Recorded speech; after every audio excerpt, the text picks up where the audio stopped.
one major misconception is that art is for the talented few.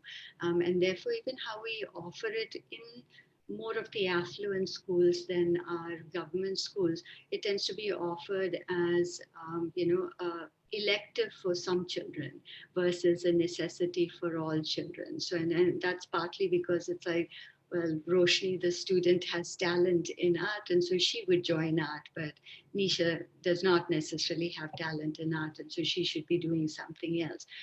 I think over here we're trying to make a case that all children should have access to the arts, because the arts, just like with other historically more important subjects like math, etc., is required for all children. It adds value. It adds value to all children's education. So I think that's one major misconception that it's trying to clear. The other one is this, the other extreme is that art is this fun activity that you can do sporadically. When you have a little bit of spare time, it brings a lot of fun to and color to children. We want to say that that word fun can sometimes be diminishing. And so, no, actually, art making is a process that involves a lot of thinking, a lot of cognitive activity. It requires a lot of sustained effort. It's not necessary, it's hard work when you're working on something and going through the process, especially when you're working on something in a robust manner.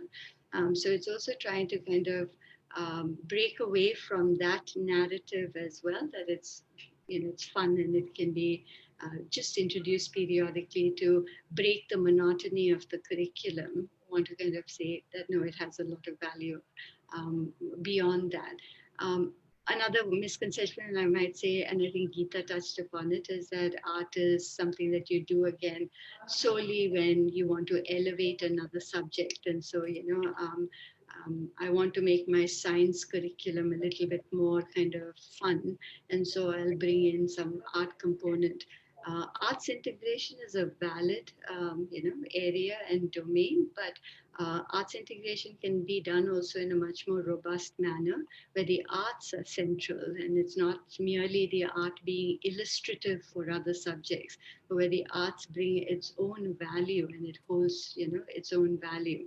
So I think that's also another kind of aspect to say, no, the arts actually have intrinsic properties of its own. In itself, it's a value. So art for art's sake is something that also is trying to push forward.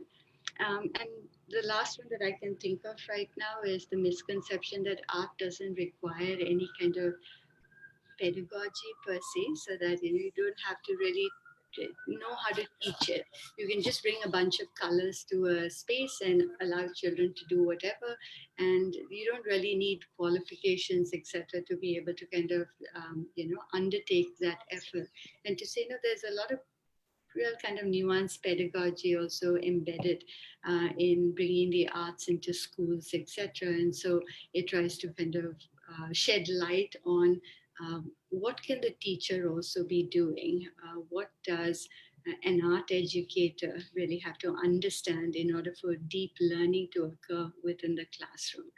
So that's also another thing that it's trying to debunk.